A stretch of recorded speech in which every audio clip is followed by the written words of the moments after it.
Funky start. Maybe that's better. Maybe that's better. All right. Good morning, everybody, and welcome to our winter webinar series. My name is Jim DePalma.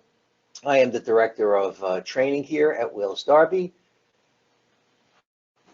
Move back. All right. All right. Yeah, we kind of got a little bit mobile. We moved our webinar setup to a different location, and we're trying to work out some bugs. So again, good morning. With me today is Brett Kleiman, our Director of Marketing, because today's class is on how to sell high-efficiency equipment.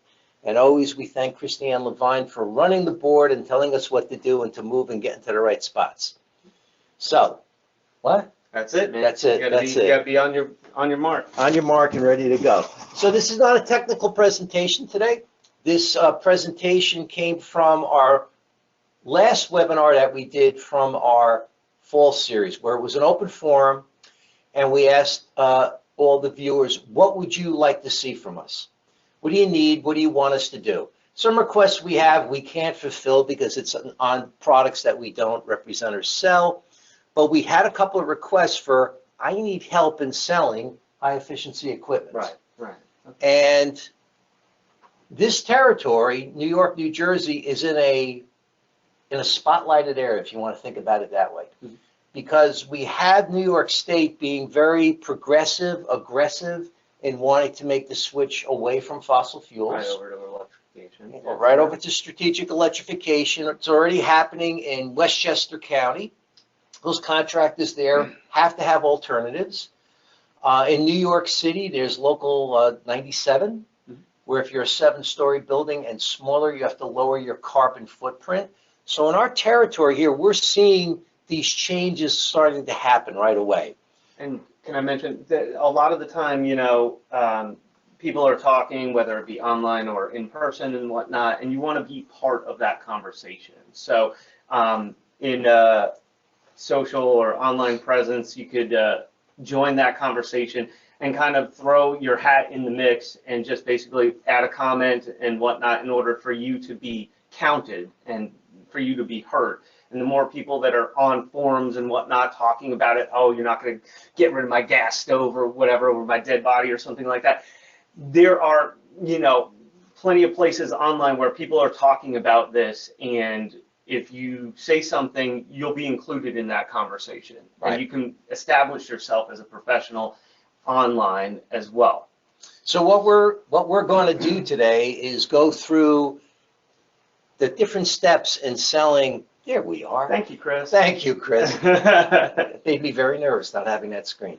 Going through the different steps on how to sell, but really on how to talk to people. Right. How to find out the information that they need, the information that they're looking for, and so you have options to present to them. So before we continue, a little bit of housekeeping on your screen. If this is the first time you're seeing us, you see myself and Brett. You see the little hash marks underneath the screen. You can click on those hash marks and make the presentation bigger, make us smaller, or make us bigger and the presentation smaller, however you choose to view the presentation. We don't have a lot of slides today, so really you're going to see more of myself and Brett. You look pretty good today, so thank God for that. Okay. And you also have the questions on the right-hand side of your screen. If you click on that arrow that's in the orange, your panel will open up, and you can type in questions. So this presentation today is not set in stone. No. This is our opinions. I've been selling HVAC products for 32 years. For half of my career here at Wells Darby, it was straight sales before I transitioned more into the technical and support and training side. And I still have to do direct sales. I still deal with homeowners, business owners, architects, engineers. So selling is something that I've been doing a long time. I know what works for me. I know what works out in the field. The contractors who are moving more of the high efficiency equipment kind of all do the same thing. So that's what we're going to talk about today. So I encourage you to disagree. I want you to disagree. I want you to type in and say, I can't do that. And we'll discuss it, because I want this to be an open discussion. I want people to tell us what their problems are. I can tell you what the first problem is going to be if you're a single man or maybe you've got 1 or 2 trucks. You as the business owner have to do it all. and it's hard to sell when you're in the truck, meaning when you're out there on the job, you're still turning wrenches. I get it. So pay attention, because some of the things that we may go over today will help you grow your business and get you out of the truck. Right. So you could do more and more selling. And I mean, Jim mentioned it perfectly. Time is obviously extremely important, getting off to the next job, et cetera, et cetera. So we'll give you a couple, tips and tricks to help to automate and to be able to do it quicker, faster, and become more habitual with it, so that way you can really get the ball rolling, both in person and online. Right. So here we go. Oh, wait a minute. Where are we in the slide deck here? We're in the wrong spot. Back up. There we go. All right. So our topics, excuse me, of discussion today. We're going to have this screen up here for quite a bit of time, because we're going to bounce across all these different topics before I let Brett really get into it, because Brett is going to concentrate on the social media side, which in today's market is critical for anybody in growing their business. It's important for us at Wales Darby, and we are not even direct to the homeowner as you guys are, but it's a big part of our business to create product awareness. And for you guys, we need product awareness, but we also need your company business awareness. So correct? So I'll give you Jim give you a brief about him. I've been in marketing for 20 years now. I've been working for manufacturers of high-tech product. I work for Bosch. I work for an industrial called MWI, and I've seen a lot of that kind of stuff. So it's not just social media presence, but it's also just online presence in general. And as Jim had said, it's about product, but it's about service, and it's about how you're viewed online. So you want to make sure that you are, customer facing, not just in person when you go and, interact, but there's a lot of interaction that happens now online before you're ever seen in person, and you want to make sure that you're coming off, as the professional that you guys are. And I want everybody to realize I can give you a lot of different perspectives. I'm at the tail end of the baby boomers, so you have an idea of how old I am. But I have young adults. Actually, not that young anymore. They're getting up there. But my last two, my number 3 and number 4, I'm watching them going through the house buying process, finding product that they want in the house, finding contractors. It's all been online. They ask Dad for recommendations. I give recommendations, and they come back and say they don't have a good website. I'm like, no, just call them up. So my generation would like to call people, talk to people, but their generation wants to go online and get reviews, go on Instagram, see what's going on, see their work. They'll ask their friends, and their friends will kind of go online and say, oh, this guy looks good. So these are the things we're going to talk about today. I'm going to talk about when you finally are face-to-face, and Brett's going to talk about how you're going to get that opportunity to get face-to-face, basically. Correct? Right. So, Jim makes a good point. So, in marketing, we call that target audience personas, or just buyer personas. You want to talk to that customer. So you want to know how they interact with you. They're going to do a lot of their due diligence online nowadays. The younger generation's going to look you up. Before they ever pick up the phone. That's right. or send you a message or something, or send you an email or something, they're going to look you up. They're going to check your, Google review rating. They're going to go on, Instagram and see what pictures you've got or videos you've got in your reel or something before they ever pick up the phone, because they want to vet you ahead of time. So when they do contact, if they do contact, you want to make that connection as easy as possible, give them an easy way to connect with you, and also, you want to make sure that what you're putting out there is, what you do best. So, pictures, a picture speaks 1,000 words, right? So you want to make sure that that's on there so that they can see the beautiful work that you do and be able to contact you when they're ready for it. And when they do contact you, they're already going to be a warm lead. They're not going to be cold calling you because they looked you up, many years ago. It is what it is, but obviously the Yellow Pages was the spot to be. You're going to go on there, you're going to find your nearest contractor, and you're going to give them a call. But you're not going to see those pictures ahead of time. You're going to call them, and it's going to be based on your interaction on the phone. that was the Yellow Pages. That was the Right. spot. Right, I don't exactly. think anybody So, even sees Yellow Pages you anymore. know, I mean, I'm of a generation where I remember using Yellow Pages. You know, utilized it, and then I transitioned, and you know, into an online presence, and I do all my research online now. Right. So you got to be where they are and where they're talking, and be able to, you know, show them what you got and show Right. them what you can do. All right. So let's look at that first topic of discussion, the first bullet point of what do you really sell? And this was brought to my attention years ago when I was at an Uponor training. Uponor is our radiant heat company, is our PEX company for hydronic piping and for plumbing systems. And the question was posed to us, guys, what do you really sell? Because radiant heat is one of the best heating systems you can put in a house, if not the best, most comfortable, but we're proud to say always the most expensive. And, you know, contractors will look at us and they're like, well, you know, it's hard to sell. It's a lot of money. So what do you really sell? If you want to type it into the questions and let Chris know what you think you sell, I'll give you a few moments. But what's really important is that you take this concept and understand that you're not just putting in equipment. That is not your job. All right?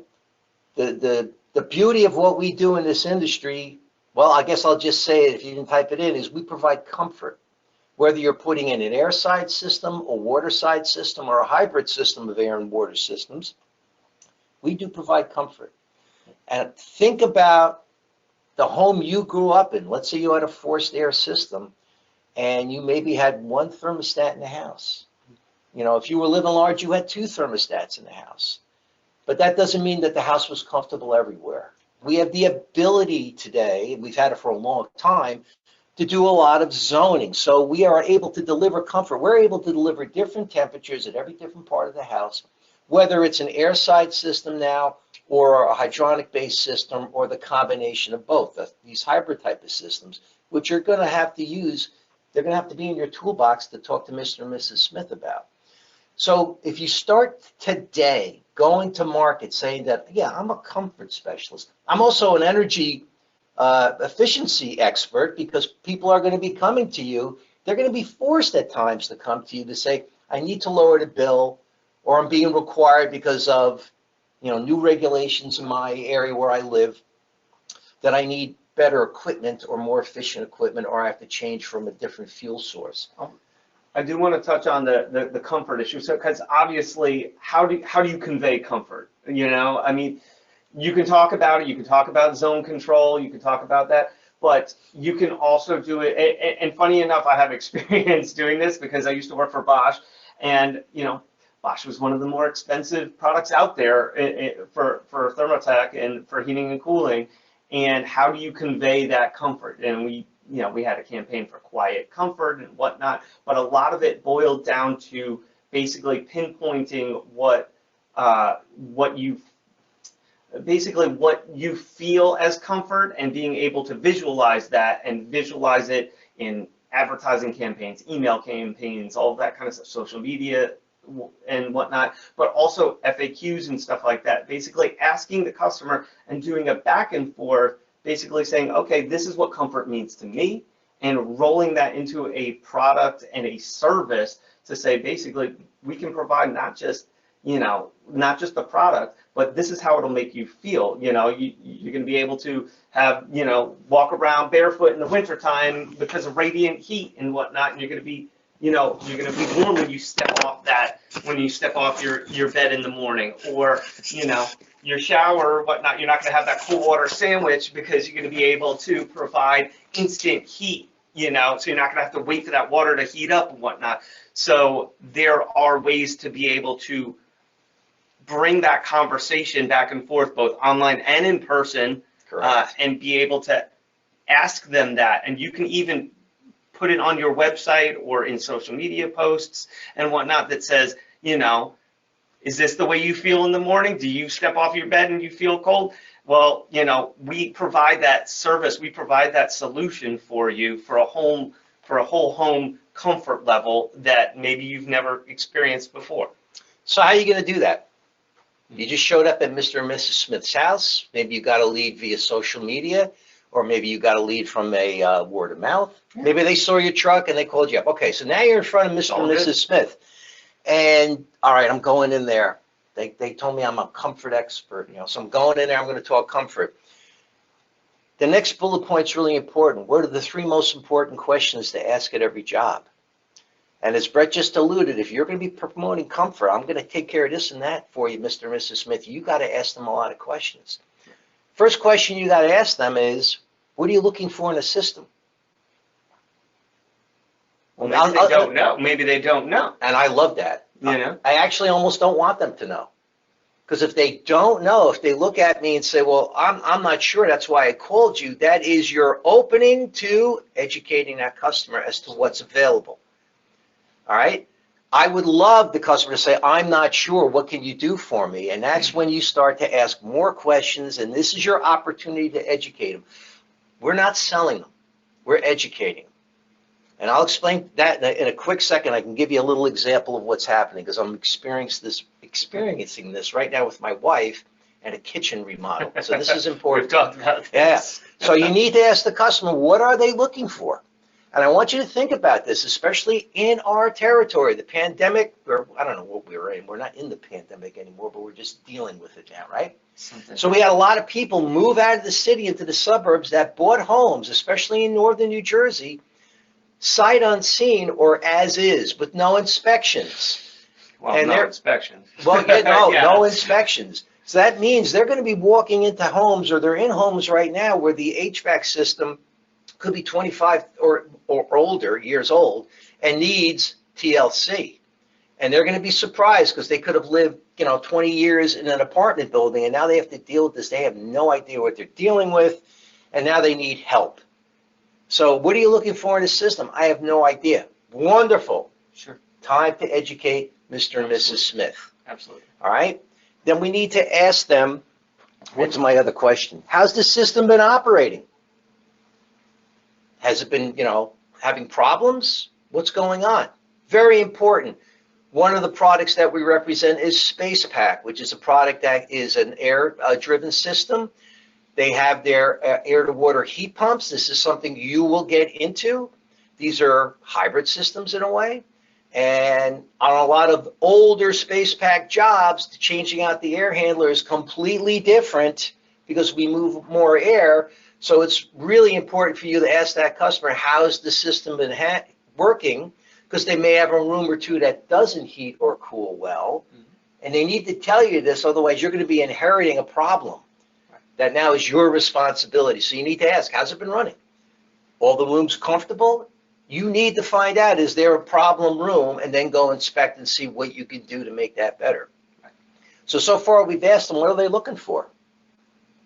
And if they don't know, golden opportunity to educate. Number 2, how is the system operating? So you have an idea of what's going on. Yeah, we're hot here, we're cold here. This room just never really gets comfortable enough. What can you do for me? All right. And then the third, and this is critical, what are your expectations? So if I'm in your house, Brett, and I say to you those questions, and I say to you, what are your expectations? You may give me this quizzical look. Right. And Absolutely. The reason why I'm asking you this is, are you going to be in this house for the next 3 years, 4 years, 5 years? Or you're like, you're here.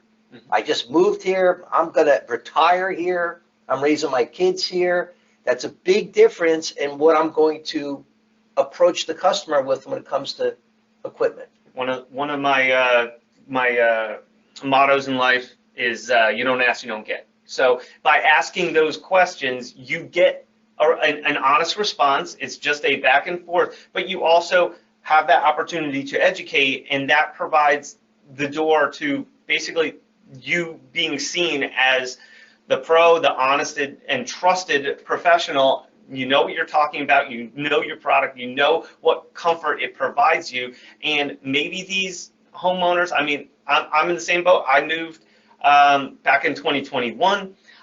During that time, I was moving from Florida up to New Jersey, and I bought a house without ever stepping foot in it. And I know that that's scary and whatnot, but I did my due diligence, and I knew what I was looking for, and I knew, from my background, what to look for and what what it could be. So I have that, but a lot of people don't have that, whether they're, going from an apartment or it's their first home and whatnot. They might not know, what is out there, what you could provide.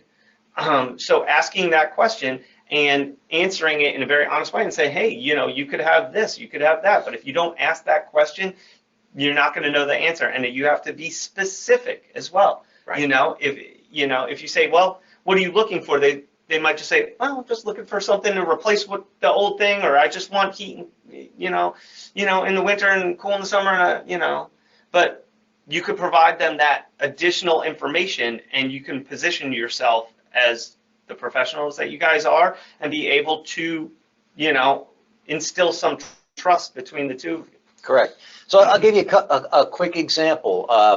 One of my wife's cousins gave me a call. He needs to upgrade his HVAC system and said, hey, I called this contractor. Do you know them? And I said, yeah, actually, they're one of the best guys in your territory. That's somebody I would have recommended. And he said to me, this was the price. Is this a good price? And I said to him, Tom, I can't tell you that over the phone, but I asked him these questions. I said, Tom, what are you looking for? Well, it's time to upgrade the system. All my kids are out of the house. 5 girls, by the way. They're all out of the house. It's just my wife and I. God bless them is right. And, I'm not sure how long I'm going to stay here. Right. So I'm like, well, big question. Hey, Tom, what does that mean? 2 years, 3 years, 5 years? You retiring there? What are you doing? Not 100% sure. He goes, I'm really not sure what to do. I said, well, ask the contractor a couple of questions. Number one, is there any rebate available for this equipment that you're offering me? Mm-hmm. And I said, he really should be doing a load calculation, and that's going to dovetail into our next best sales tool available. He should be doing a load calculation, because if there is a rebate, he may have to present that, so in order for that rebate to occur. And I said, in worst case scenario, or not really worst case, wrong wording, I said, get at least a 2-stage piece of equipment, because that will be a system that will cost you less to run, but it's going to cost you a little bit more up front. So if you are going to stay there longer than you think, your cost of operation should get lower. Right. I get a phone call a week later from the contractor thanking me. You did part of his homework? I did part of his homework for reminding him, oh my gosh, I should have asked these questions. So what ended up happening, he spent a little bit more for a 2-stage system because there was rebate available. So his overall cost of initial system versus the 2-stage more efficiency wasn't really that much more. Contractor makes more money, homeowner's happy, and off we go.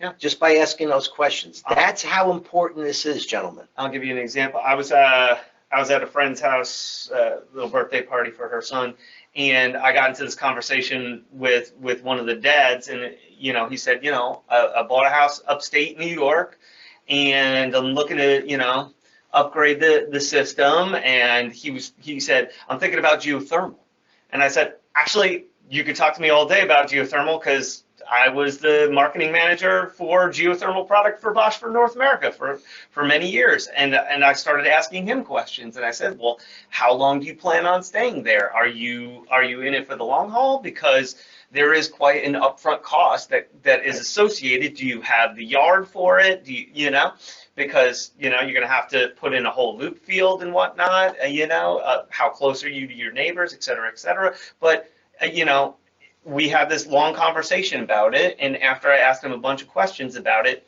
he said, you know what, maybe it's just not right, because we don't plan on staying here for it to really pay for itself, because the geothermal system, it's a large upfront cost, and you got to be able to do that. Now, there are rebates available, and I was talking about that, the 30% tax credit, et cetera, but it really is contingent on what is available in your area. And we talked about it, and he said, listen, I only plan on being in this house like maybe, 10, 15 years at maximum. I said, well, then maybe it's not right for you, because this system is really like, potentially a 30-year system, et cetera. So maybe you don't want to pay for that upfront cost, or maybe you don't have the money to be able to do that at this time. That educated contractor could then propose to him these air-to-water systems that we're going to have plenty of webinars on for this winter season. Air-to-air heat pump systems, which gets you into that geothermal efficiency range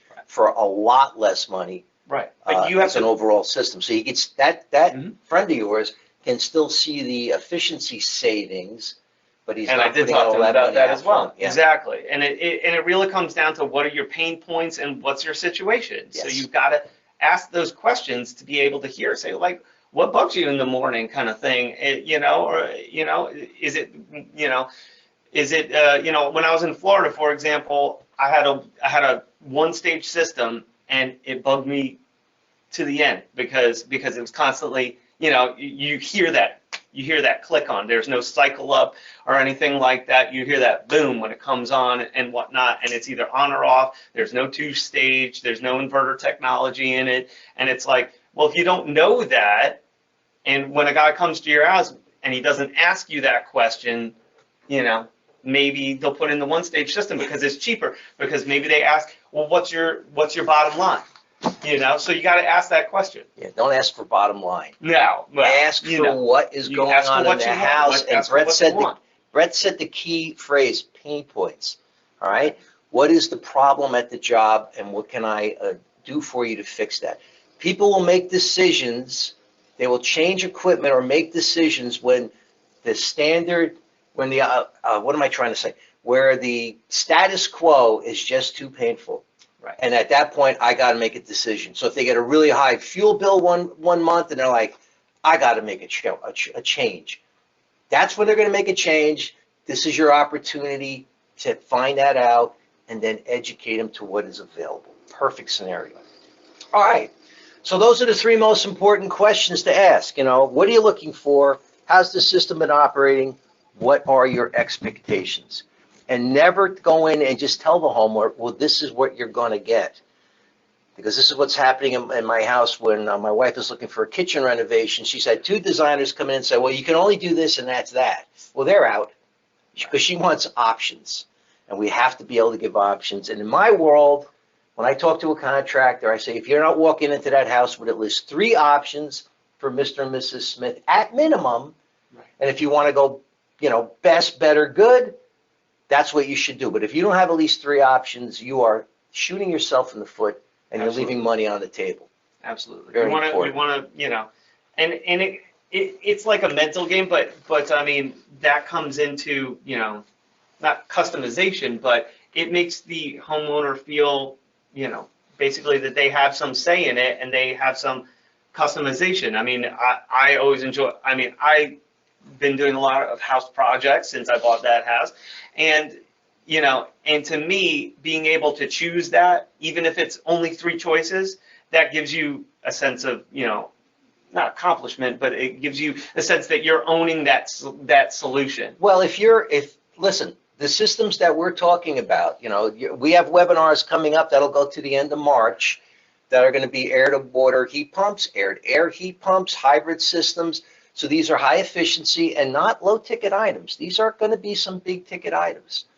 A customer asked me the other day, what would you do if you were putting a house in and your budget was somewhat limited, but you want the best efficiency? I'm going to Fujitsu mini split system. I get a heat and cool. And if I can, in different parts of the house, do a floor warming with Uponor. And that is a fantastic system. And they looked at me, well, budget-wise. I said, well, it won't be inexpensive, but in the long run, it'll be the best thing you could do. Right, and there's some ways to offset as well, obviously, some ways to with offset, financing, et cetera, et cetera. Financing, rebates, all that kind of stuff. So we can take these systems and get them down to a good budget area if we offer the financing and if we know what the local rebates are. So working with a company like a Fujitsu, that has on their website, if you punch in the zip code for that area that you're working in, it'll tell you what products they have that qualifies and what the amount would be. So there's something to use. I don't like selling that, I can get your rebate. If I know there's a rebate, great. But if there isn't, and I'm always used to selling it, now it disappears, I just may have lost a leg to stand on. So I don't want to lead that way. I'm leading with trying to take care of their pain points. Okay. So that next bullet point of educating the customer, this is really critical. you have to be patient.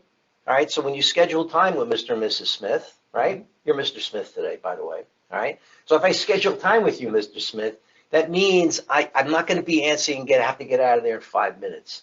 So you got to work your schedule. Hey, Mr. Smith, I'll be there at 5. I'll be there at 6 p.m. if that's going to give you enough time. Nobody said this would be easy, but we have to do this. And when I educate Mr. Smith, I'm not going to use industry terms. Right. And if I do have to use an industry term, I want to make sure that I can explain it like if I'm talking to a 5-year-old. That is critical.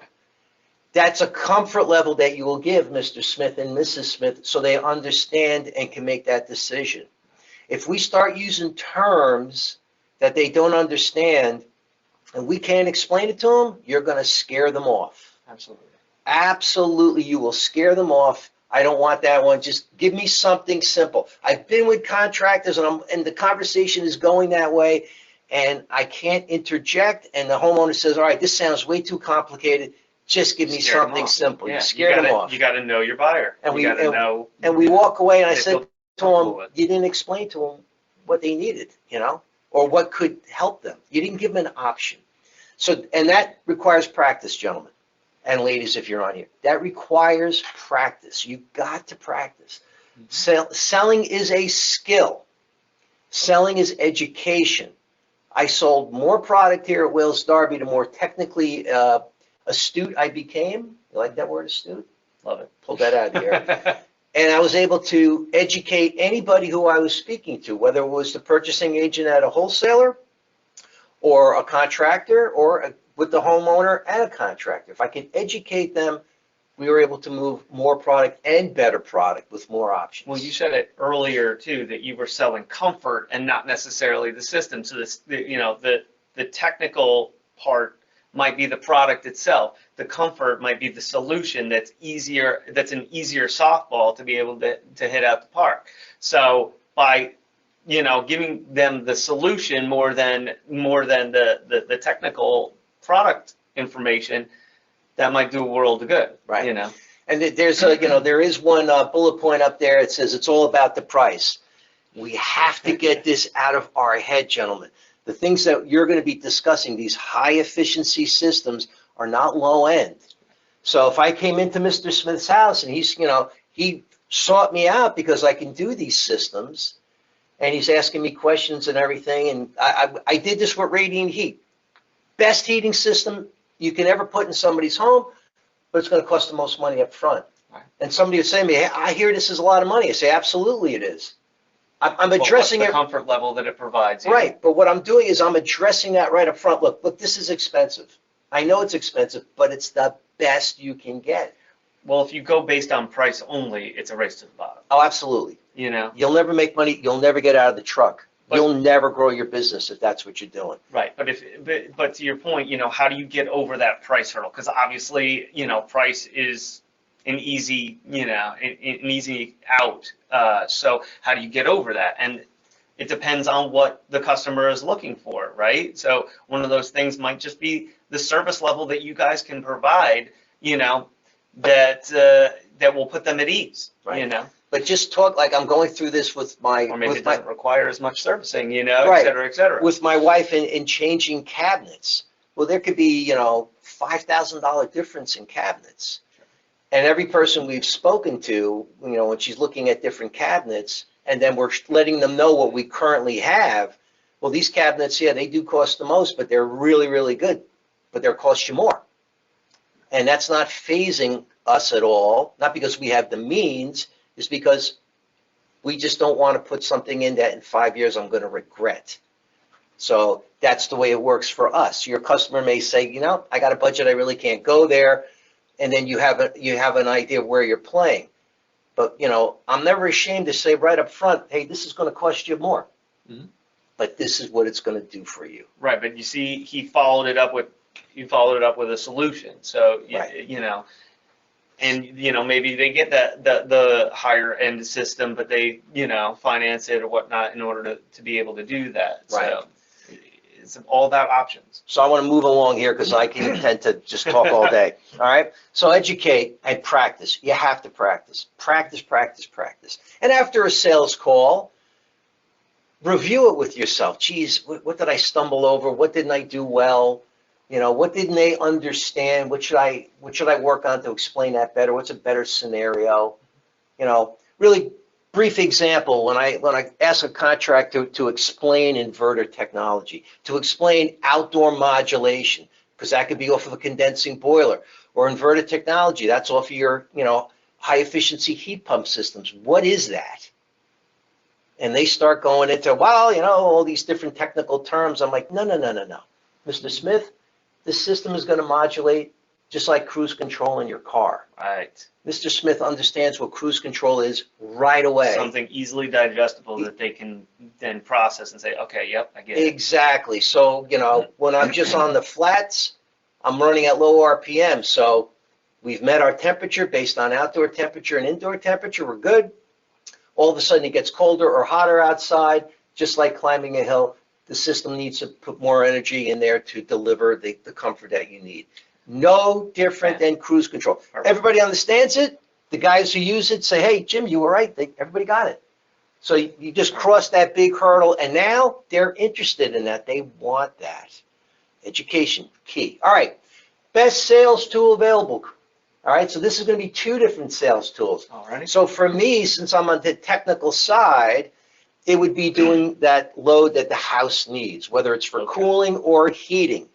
Because there's a golden opportunity, gentlemen, that especially, let's think of it as a boiler change out, okay? That the initial boiler was too big.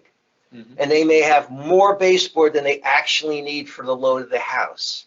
There's enough data out there to prove that from the Indiana area to the East Coast, a 2,000 to 2,500 square foot home is anywhere between 45,000 and 50,000 BTUs to heat. Yet we see boilers in there of 100,000, 120, 150, and it's way too big. And if it's way too big, it's going to cost them more. And if they've got now baseboard to support all those extra BTUs, you have an opportunity now to do a condensing boiler and run at a lower temperature and deliver the comfort that they need. You wouldn't know that unless you did the calculations. And calculations like that set you apart from the company who doesn't. From the company that comes in and talks to Mr. Smith and says, you know, I've been doing this 25 years. Yeah, you're a 3-ton house. I had that exact thing happen to me when I was looking, you know, and I called up guys and they gave me that, oh, okay, it's a 3-ton system. Okay, we're going to swap it out, et cetera, et cetera. And I said, are you going to come out and do a load calculation? The guy's like, no need. And no need. The one that I went with said, yes, I'm going to come out. You're serious. I'm going to come out. I'm going to do the load calculation. And I trusted him right off the bat, right away. Right. So I understand time. You don't have the time. But if we're looking to get into these type of systems, this has to be done, gentlemen. Because the guys who know the load calculations, the guys who know how many BTUs they actually have to deliver, will have the most options for Mr. Smith. If you just like, no, this is what I do, you need 3 tons or you need 100,000, and I've been doing this for so long, I know, you're going to leave yourself no wiggle room. All right. Now, if that homeowner is looking for high efficiency because you've asked those questions and you've qualified, or as Brett will go into, you pre-qualified them via your social presence, you have to do this. Yeah, you have to do this. So that is your best sales tool, knowing those load calculations. And Brett will address the other best sales tool, which is your social media presence. All about the price. It's never about the price. Mr. Smith, did you buy the lowest price system for your home? No, I didn't. No. 90% of the time, I shouldn't say 90%, I'm being a little facetious, 80% of the time, your homeowner will buy in the middle level. All right? If I got good, better, best, and I always want to lead with the best first, to let them know all the options, and this is what's going to be the best for you in this scenario, and I'm going to proudly give them that price. Everybody is used to now wanting to negotiate. Well, what can you do for me? I'm not cutting that price. I'm giving them another option. So the way I used to do this presentation in the past was just strictly on, condensing boilers.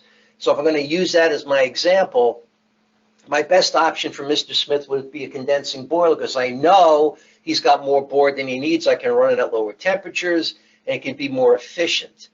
I need a better price. Well, maybe I change out the boiler, Mr. Smith, and I just give you cast iron, but I can still give you a weather responsive system with some outdoor reset. You have that ability to do that. Mr. Smith is still saying, whoa, let's make a deal. What else can you do for me? Mm-hmm. Well, I can still give you that cast iron boiler, but with nothing special. So you've established your good, better, best price level. And gentlemen, at this point, then this will be the hardest thing for you to do. You zip it. You don't say anything else anymore. It's up to Mr. Smith now to speak next. Mm-hmm. Don't keep talking. Be quiet. You've established your best price and explain why it is. And you've established yourself at the same time. That is correct. You've established another option for him, and you've established another option for him. Now it's up to Mr. Smith to decide. You have to step back and let them do it. Right. And that is going to be uncomfortable for you. You're going to have to practice. Mr. Smith will speak up. And if Mr. Smith is in the sales business, he's going to know this too. So you guys may be looking at each other for a couple of uncomfortable seconds or minutes. But gentlemen, you can't say anything at this point. You've done everything you can. And if after a while nothing's happening, you say, well, Mr. Smith, you think about it and contact me. Mm-hmm. The ball has to be in his court.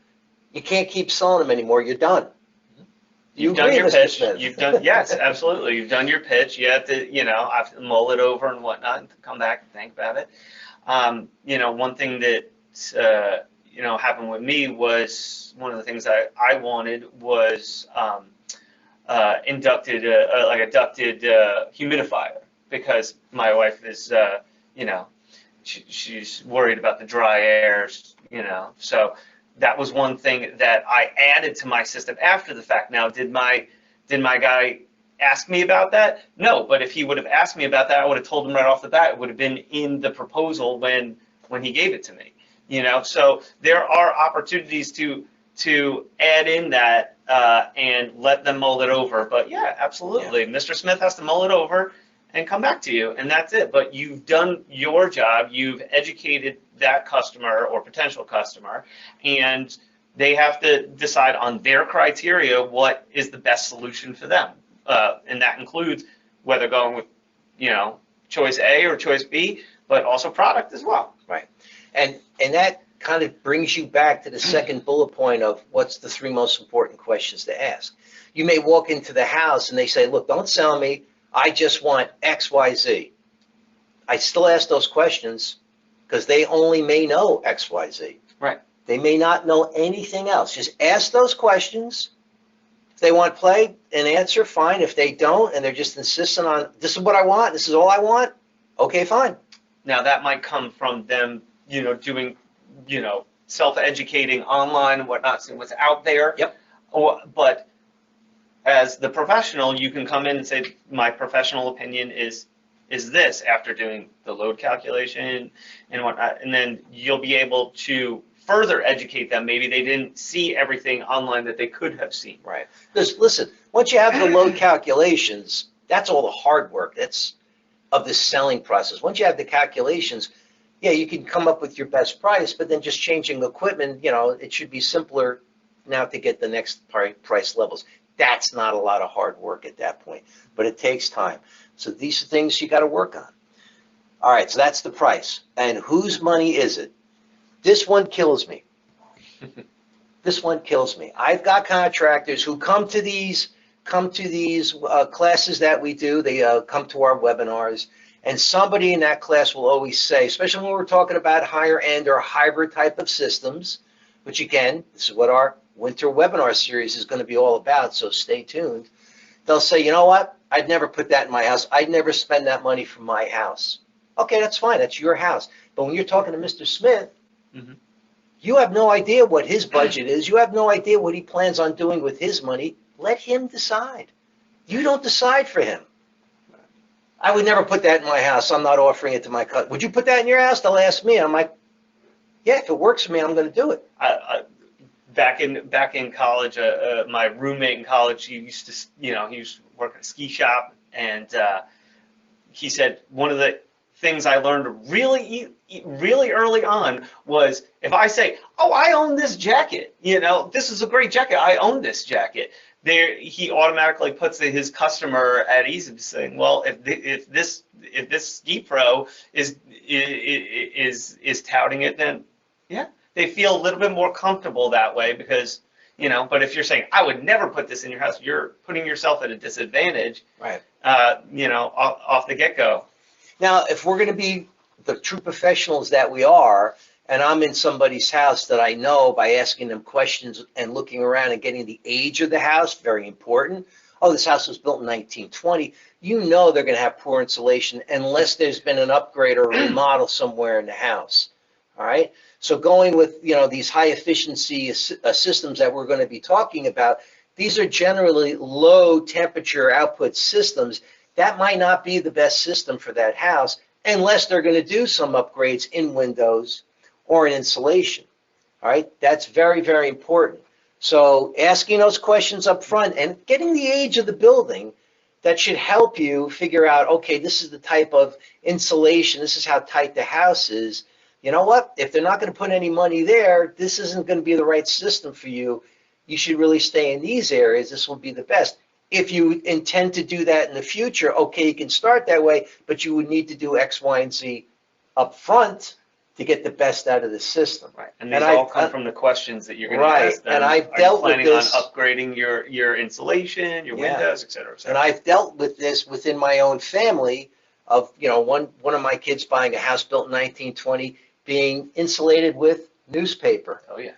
And it's like, Oh, yeah. 200,000 BTU boiler for a 1,200 square foot house. You're all moaning and groaning. For newspaper insulation, that was spot on. Mm-hmm. Once we changed the insulation, we brought that down to 55,000 BTUs. So if I'm the professional, I can let them know these things, then we can start moving forward. Chris had a question, or you guys had a question. Great. Someone asked, what are the top 3 condensing boilers you would recommend? Top 3 condensing boilers. Okay. Well, we represent NTI, so obviously they will be number 1. And I do like NTI because NTI has one specific feature that I think is really important. It has an auto boost feature. Because you guys, I've had plenty of contractors tell me that when they put in a condensing boiler and they have the outdoor reset set up, they'll get a homeowner complaint that the house is comfortable but doesn't feel the same. Because what are they used to? They're used to a blast of either hot air or they're used to a blast of heat coming off of that baseboard system because it's much higher temperature. So a condensing boiler system should just be rolling along and changing its output based on outdoor air and indoor air, right? And so it should be a very subtle change. So they're not used to that. So the auto boost feature will kick in, and if it's taking them a little extra longer to get, if it's taking the boiler, a little longer to get to room set point, after a certain period of time, it'll say, okay, I'm going to boost the temperature by 10 degrees. Next call for heat, if that run time to get to set point was shorter, it'll start to kick back 1 degree for every heat cycle. So that's a very intuitive system. That's a feature that's on that boiler. I'm not sure if every manufacturer has that. But nobody really makes a bad condensing boiler. I mean, we represent NTI, so they're number 1. There are plenty of other manufacturers. Now, they're my competitors, so give me a break here. But they all make good product. All right? What's key, and next week's webinar, we will be covering NTI boilers, and we'll be covering central therm venting. It's really incumbent on how you set up the system. Because we see so many condensing boilers go in, and Mr. Contractor thinks, well, because it says 95 on the box, that it's going to be running at 95% efficiency at all times. And that's not going to happen. Tune in next week. We'll explain to you why that's not going to happen. And, you need to be able to convey that to your customer. But, all the other manufacturers make good product. It's really based on your ability to size it right, set up the control system right, and pipe it in right. If you're asking the question, which one's the easiest to pipe in? They're all going to pipe in basically the same. And if I'm replacing cast iron with the new condensing, you're going to have to change in your boiler piping anyway. So it depends, as we say in the business. I hope that answered your question. Chris, are there any other questions? No? I need you guys to keep Chris busy. Come on here. All right. So again, I want to get off about whose money is it. Let Mr. Smith decide. Let Mr. Smith decide. So your next best sales tool is going to be using social media, real-time management. How do I do this? I'm older. I'm in my 50s, and I got to do social media. Help me. You're doing all right. You're doing all right. So first of all, it's not just social presence. It's just online presence in general. So we're going to go through some basics, and I don't want to get into the weeds with how-tos because we could be here all day. There's a ton of information out there. If you are looking for it, you can simply Google it. You find videos on it. There's write-ups on it, and I mean it's all about educating yourself and finding what's comfortable for you. So we're going to go through some basics and ask away. So we're going to go through. So basically, social networking is what is what's going on online, whether it be LinkedIn, Facebook, Instagram, YouTube. There are other review platforms like Google or even Yelp to some degree, and you want to be on there, right? So, and you want to actually engage, not just put it up there and then it's up there forever and that's it. So, all of them are tools, right? You guys use tools every day. This is just one more tool in the toolbox. So communicating with those customers in the places that they're looking and they're congregating, and this is in a digital space. This is what, Jim did the in-person part. I'm doing the digital part, but engaging with that market when they are ready, not when you are ready. So what that means is, you need to be part of that conversation. If you're not there, you're not found beyond your address or your phone number. Maybe it's doing a disservice. You got to be able to be found where people are looking, and they're going to do that homework. Okay. This sounds complicated. It is not complicated. I'm a little older now. I'm not really comfortable with this. So how am I going to do this? Now there are some easy ways to do it. Obviously, you want to make sure your phone number, your address, your online basic ways to contact you are available. If you already have a website, here I'm going to go to the next one. If you already have a website, make sure you utilize it. If you don't, you can do a couple different things. You can have a splash page, which is literally just a home page that has basic, easy calls to action, whether that be your phone number, which can go to your cell, an email, maybe a very simple form. And there are websites that will help you to make a form, or there are site companies like that have all of this pre-built for you, and you literally just need to attach it to your domain. Chris got a question. Go ahead. What are the easiest platforms to use to build your own site? Okay, so I was going to ask you that too. This is a cost of doing business, so how do I do this? So there's lots of different sites out there. Some are better than others when it comes to different avenues. But I mean, I know, like, for example, Wix is a very easy site to utilize. It's what's called a WYSIWYG, which is what you see is what you get.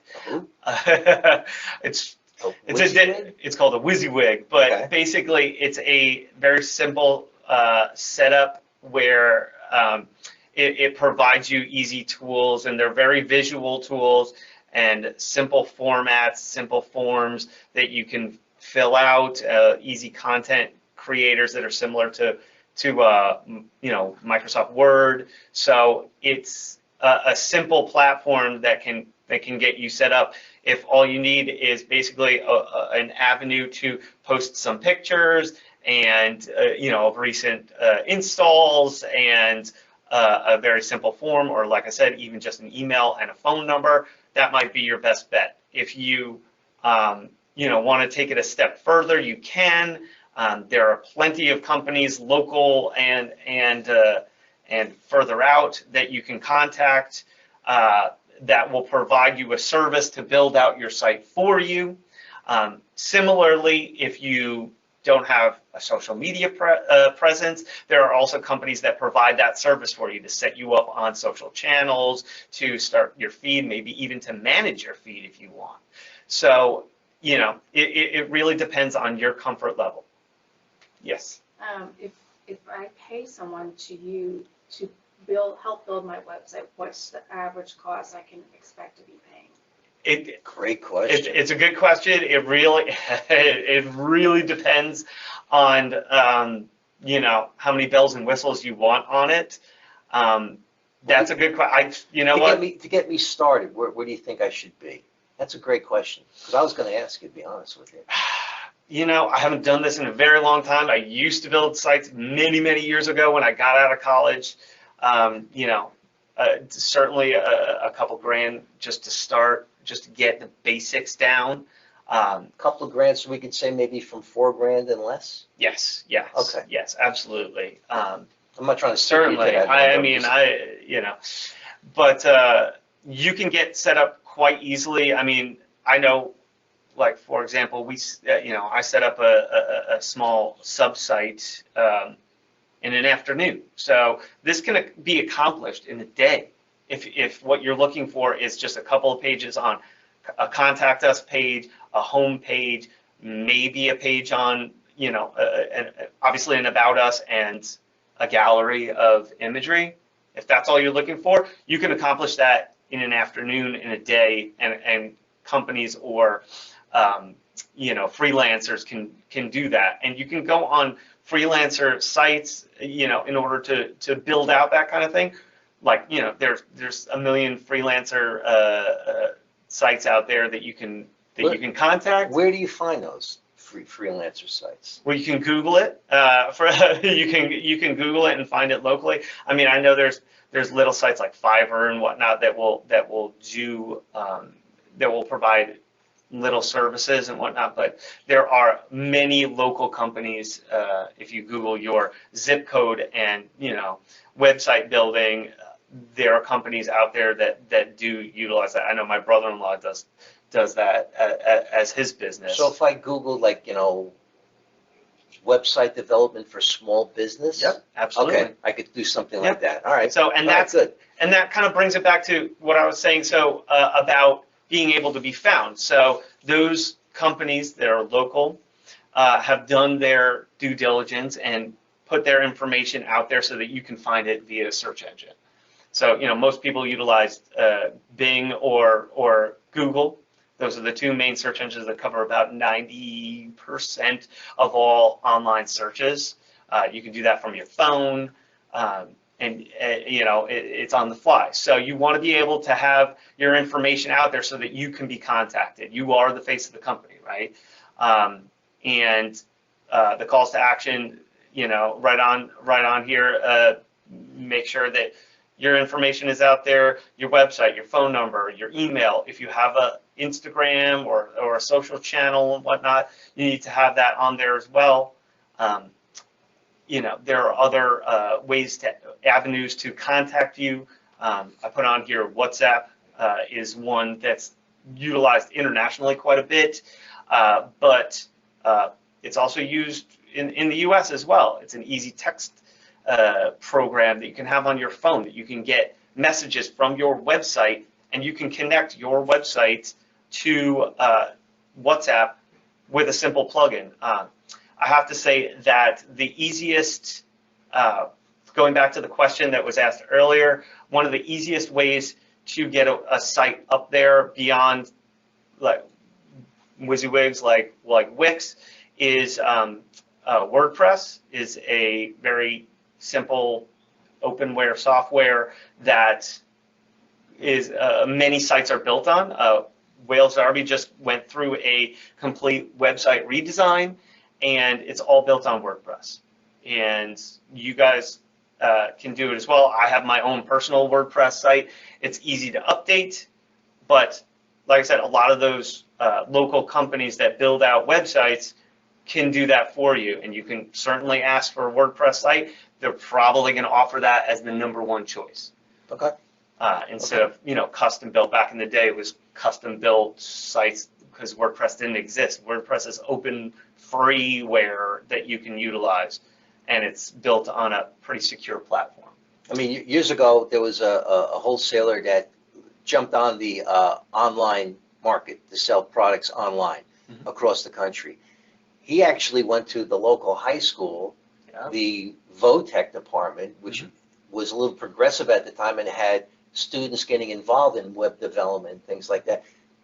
He had like 5 or 6 high schoolers that they paid, and they actually came in a couple of times a week to build the site and maintain it.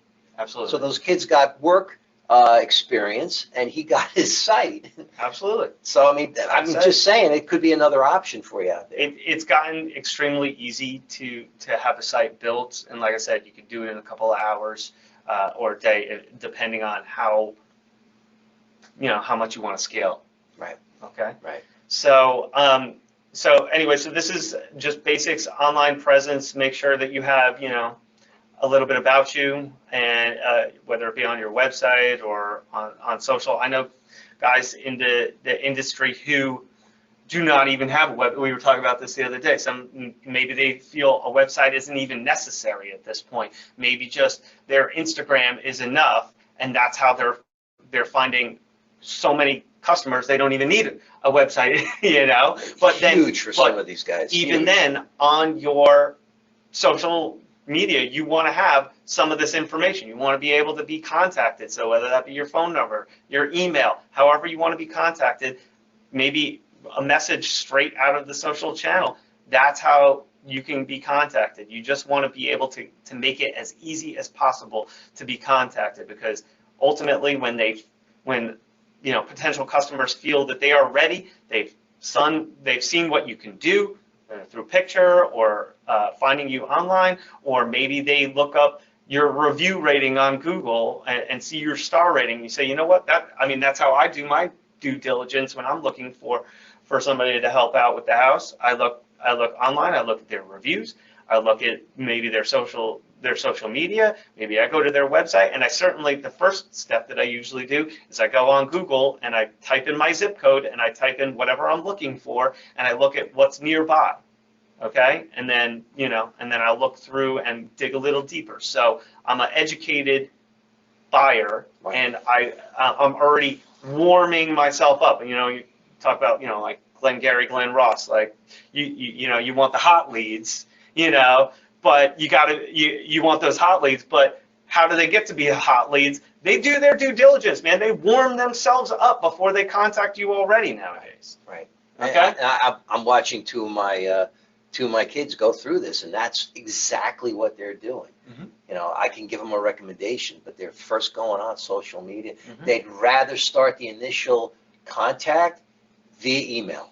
So that's a good point. So and now you created the lead. So now what? Okay, so we're gonna go straight to the next slide. But one of the things that Jim just pointed out was that I want to touch on is that some of the younger generation, they don't feel comfortable. Wait, did I go? Oh, sorry. Where'd you go? I'm going backward here. Hold on a second. Go back. I went forward. There we go. All right. So they want. All right. So what I was saying was, some of the younger generation do not feel comfortable picking up the phone on them, or right away. Not at all. Okay. So if that's the case, you got to make it easy for them. So like I said, make sure you're counting, make sure that you're on there and you're available. Like you had said, I believe earlier, like, well, nobody's asking me for this kind of thing.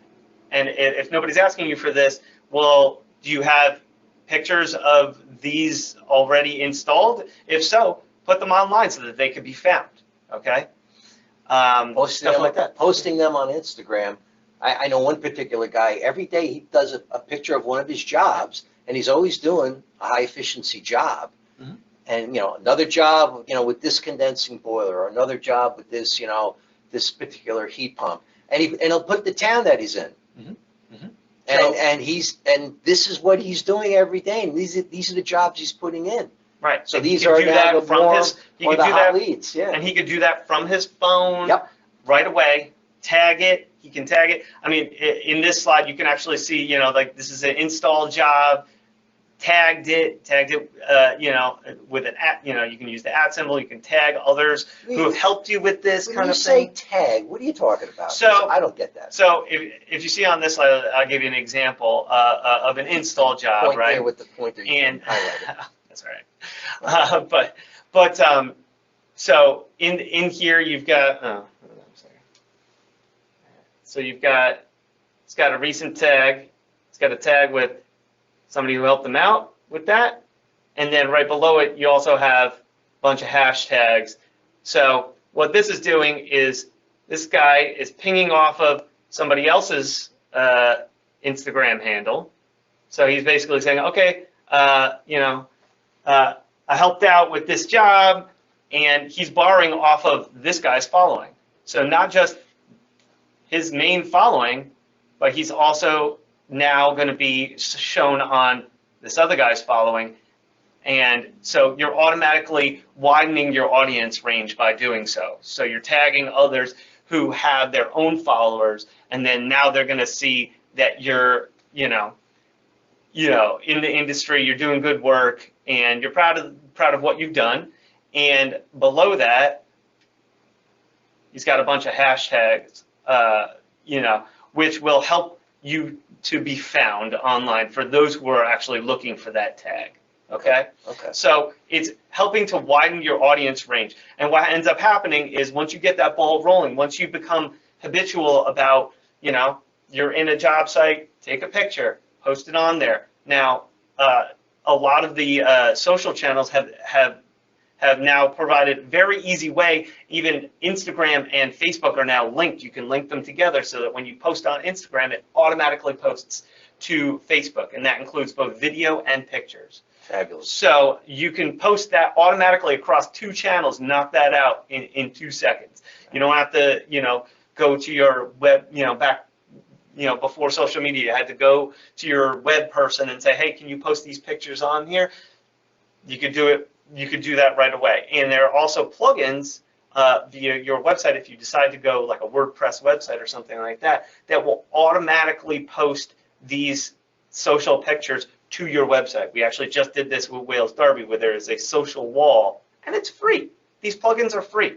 They're like little bootstrap add-ons to your website that will allow you to have a wider reach based on, you don't even have to go, once you get set up on your website, you can automatically post to your social channel, and it'll automatically post to the website. There's contractors that I do follow their Instagram because they Mhm. post, and I want to see their job pictures.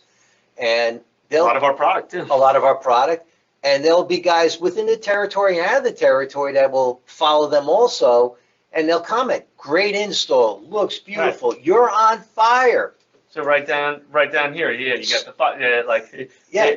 So what you're doing is basically This is engagement. This is engagement 101. So not just homeowners who want to see a level of service, right? So they want to know that you're responsive.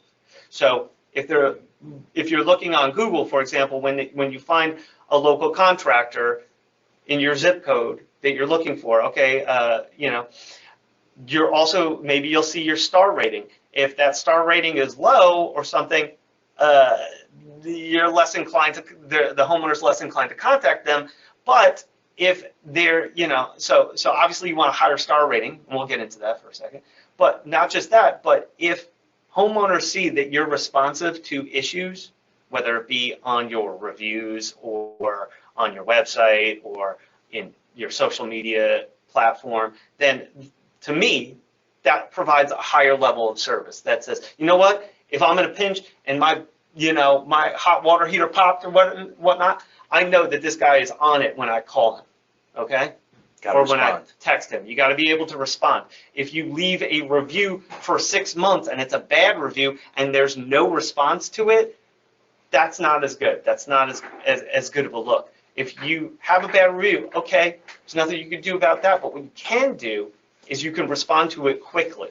And to me, that provides a level of trust. Just like when Jim was talking about, educating the customer, you're providing a level of trust there. You're talking to them and saying, hey, maybe you didn't know about this, but as a professional, here are your options. And maybe they didn't do, all the research that they needed to do, but you're providing them a level of service and a level of trust, and they know that they can ask you, questions, and you'll give them an honest answer. Right. So a couple other things on this. Like I said, you can basically network and engage from anywhere. If you see in this picture, this guy's doing this from his phone. He posts, and if people respond to it, maybe he'll respond back. But he's got plenty of, in this one, he's got 518 other people who have either liked this picture or, those are people who have actually responded to that and said, you know what, I like this, or commented, et cetera, et cetera. That's not including how many people who have actually seen it, which I can tell you is in the thousands. And that's just one image. So, you're reaching a wider audience there, and by tagging and being part of that conversation, and you can gain a following, and it'll become fun. To me, I think it's fun when I see followers, on Wales Darby and whatnot, and they start following us. We'll follow them back, and I know guys who post every day, and they'll even post the manufacturer, and sometimes the manufacturer will repost it, which means that you're opening up your business to a much wider audience, because the manufacturers have thousands upon thousands of followers who are going to see that. Right. Okay. Right. So you're proud of your work. Show it. Right. Yes. Yes. If it's not there, one thing I definitely want to touch on is just like when you're in the New York City subway, if you see something, say something. If you see you see a good job, you're proud of what you do, say something, post it on there. Let me sneak behind you for a second. Sure. So it's about, like I said, it's about connection, linking with others, reciprocal. I just talked about that. So one thing that becomes of that is top of mind referrals. Okay. So you're basically saying, if you become habitual about it, you make it a habit. That's what a lot of successful people do. They make it a habit. It becomes part of their daily thing. So if you're out on a job, post a picture, and what that does is viewers who are following you view you as a credible source, and you build a consistent following of trust. People who want to see what you have to say or want to see what you have to show, and those referrals can go a long way. All right. I know we could talk about Yeah. this Oh yeah. in a lot of detail and a lot of, but we got to get moving here. Sure. Okay. Let's go. Sorry. No worries. No worries. So, so potential customers, we talked about this. They're gonna do their own research on their own. So they want to make sure that you're responsive. And And qualify your leads. Love that. yes, you want Love to. Okay. that. So couple things. So, pre-qualifying your leads. So let's talk about that. So what that means is on your website or on social media, like I said, wherever you're found, you want to be able to answer some of those questions right away. You could do that on your website and say, okay, are you having, this issue? Are you, is it not comfortable in your house? Why is it not comfortable in your house? Here are some of the solutions. You're providing them solutions that they can find on their own, and they will actually feel better about it and feel that you are a more educational resource, and automatically trust you more. It's a automatic that you're going to be trusted over somebody else because you're already asking those questions. And you could do that on, like, say, we were talking about this, maybe on your website form, for example. If you have a very simple form, put a couple questions in there that they can answer automatically, so that way when you get that email from the form or a text message, however you want it, you'll already know more about that customer, so that you can provide them a more customized solution, but you don't have to spend that time. So you're automating some of that you normally have to spend asking that question. Right. You've already pre-vetted some of them. Right. You're still Okay. going to talk to them. Right, absolutely. That pre-vetting. You say, okay, listen, I already is saw huge. this, et cetera, et cetera. And then, one of the other things that I was thinking about this morning is that, post job, for example, when you're done with the job, customer's happy with it, go ahead and ask for that. You don't ask, you don't get, right? So ask for that review and be specific about it. And you could do that in a couple of different ways. There's actually review management software, but you don't even need to get into that. But when you send them an email or when you send them a text message, send them a link to your Google review profile, which they literally click it on their phone and they can automatically write you a review. And you say, you know what, you like the service, provide me a good review, and you can be specific about what you're looking for. Don't just say, if you have the time, et cetera, but be direct, because you know what, all that stuff is going to help you. Word of mouth referrals are fantastic. I'm not saying that happens all the time, and maybe that's where you're getting a bulk of your business, but this is like a word of mouth version. This is like a digital version of word of mouth. Right. Okay, so I wanted to make sure that is included here. Just know how you're perceived online, and try to shore up and elevate. That's it. Right. You got to know they got to know what you do, and they got to be able to contact you when they're ready. So I don't mean to cut you off. Sure. We're getting a little long. Okay. So you have the ability to download. We gave you 2 PDFs. Yes. One PDF is my former presentation on how to sell, multiple slides with speaker notes that you can review. And then all these slides that Brett has up here are also in a PDF form that you can download and review. All right? Because everything Brett's saying is extremely important, and he really has great bullet points on these slides. So I would highly recommend you download them, you review them, and start working on your social presence. Taking of the pictures, I'll just fill this in really quick. Sure. Should be simple, easy. If you're hiring younger guys, they know how to do it. They do it all the time. Right. So if you're telling them, hey, when you're done with the job, take a picture, get a good picture, and you'll have more job site photos than you know what to do with after a while. Right. And they will be your best sales tool after you do your calculations. Right. And you don't have to blast them with the one good picture is worth it, and it doesn't have to be every day. People, they don't want to be sold to. They just want to see. Educate them. Yeah, that's Right. it. They want to see that this is, Right. you got a good job here. I mean, you got this one, you got over 2,000 people like this picture, this one picture. One picture.